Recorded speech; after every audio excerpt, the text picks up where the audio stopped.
Sometimes the most dangerous people aren't the loud ones. The ones who yell or throw punches.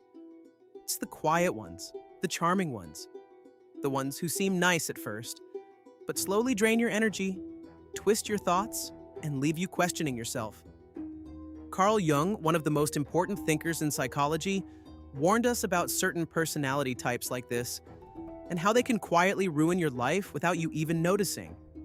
In this video, I'm going to break down 6 of the most dangerous personality types Jung identified in a way that's simple and clear so you can spot them before they get too close. And the final one?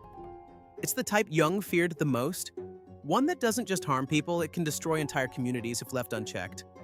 Let's get started. 1. The passive manipulator. This personality type doesn't scream danger. In fact, they usually come off as kind, gentle, and maybe even a little shy. But behind the soft voice and agreeable nature, there's something darker going on. Carl Jung talked about the shadow, the part of us we don't want to see or admit. Passive manipulators live in that shadow, but they don't confront it. Instead, they project it onto others. They make you feel like you're the problem, like you hurt them, like you owe them something. They won't yell, they won't argue, but they'll guilt trip you into doing what they want. Jung warned about this kind of indirect control. He believed when someone avoids their own inner darkness, they push it onto others. And that's exactly what's happening here. It might remind you of someone at work who never takes a clear stance, but somehow always ends up getting their way. Or a friend who constantly forgets to pay their share, but turns things emotional if you bring it up. They're hard to spot at first because they don't seem dangerous, but over time, they make people around them second-guess their instincts. That's the real damage. They wear you down, slowly. 2. The obsessive moralizer. This one's tricky, because on the surface it sounds like a good thing. Someone who sticks to their values. Someone with a strong sense of right and wrong. But the obsessive moralizer isn't guided by clarity. They're driven by control. Carl Jung saw this kind of behavior as a sign of an inflated persona. The persona is the mask we wear to function in society. It's how we present ourselves to the world.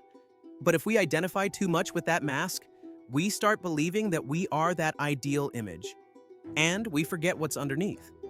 In everyday life, obsessive moralizers might show up as coworkers who constantly shame others for not being professional enough, or family members who always remind you what a good person should do. They rarely reflect on their own behavior because they believe they're above reproach. But Jung said that kind of one-sided self-image creates inner tension. When someone sees themselves only as good, they push their darker traits deeper into the unconscious. And the more they deny it, the more it controls them from behind the scenes. So while they may seem like they're trying to help or lead, you'll often walk away feeling judged, silenced, or less than human. 3. The eternal victim.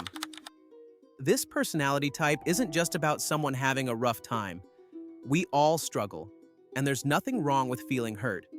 But the eternal victim never stops being the victim.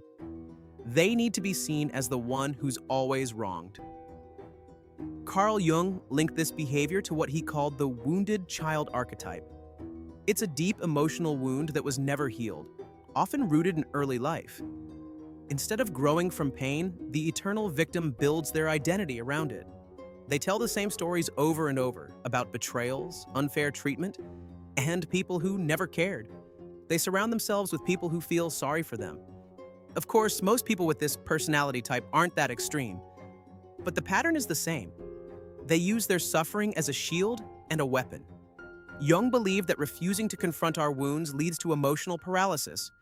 And in the case of the eternal victim, it traps both them and the people around them. Before we move on, stick around until the very end. The last personality type Jung warned about is by far the most dangerous and the most hidden. 4. The inflated guru. This person isn't always a cult leader, but they definitely act like one. The inflated guru sees themselves as uniquely enlightened. They've found the truth. They might use spirituality, psychology, science, or some mix of all three to convince others that they hold a kind of secret knowledge. And once they get a following, even a small one, it only feeds the illusion. Carl Jung studied this type deeply. He believed it was a distortion of what he called the wise old man archetype. Normally, this figure symbolizes insight and inner guidance. But when the ego grabs hold of it, it gets twisted. Instead of humility, there's arrogance. Instead of inner growth, there's external control. What makes the inflated guru dangerous is that they seem like they're helping. They speak with confidence. They draw people in. And they often believe what they're saying. But slowly, they convince others to give up their judgment, their doubts, and eventually, their freedom. 5. The charismatic narcissist. If you've ever met someone who seems magnetic at first, charming, confident, full of life, but who later left you feeling used or discarded, you've probably met this type. Jung didn't use the word narcissist the way we do today, but he described the pattern. A person who builds their entire identity around an inflated persona. The persona, remember, is the mask we wear in public. It helps us function in society, but when we believe that's all we are, we lose touch with the self beneath it. The charismatic narcissist lives in that mask. They know how to say the right things, make people feel special, and steal the spotlight, but it's never really about connection. It's about control through admiration. One example? Frank Abagnale, the real-life con artist behind the movie Catch Me If You Can. In the 1960s, he posed as a pilot, a doctor, and even a lawyer, all before the age of 21. He wasn't just committing fraud, he was performing identity. Abagnale was a master of charm, but behind it was a hollow core. Jung would have seen him as a walking persona, one that never truly touched its own shadow. Now, everything we've seen so far, manipulation, projection, false identity, leads us to the final and most dangerous type. This one doesn't just hide their darkness, they become it. 6. The shadow possessed. Carl Jung believed that the most dangerous person isn't the one who hides their flaws. It's the one who lets those flaws take over. The shadow is Jung's term for everything we repress. Anger, jealousy, selfishness, violence. Most of us try to keep it in check. But some people surrender to it completely. And when they do, they're no longer pretending. They're living as the very thing they used to deny. Jung saw this happen on a massive scale in Nazi Germany. In a letter written in 1945 after the fall of Hitler, Jung described Nazism as a collective possession. He believed that entire societies could be taken over by the shadow if people refused to face it in themselves. That's how ordinary citizens became part of something horrific, because they projected their inner fears and hatred outward and followed those who embodied it. If this helped you, share it with someone who needs to hear it too. And if you want more no-fluff advice like this, hit subscribe. More's coming.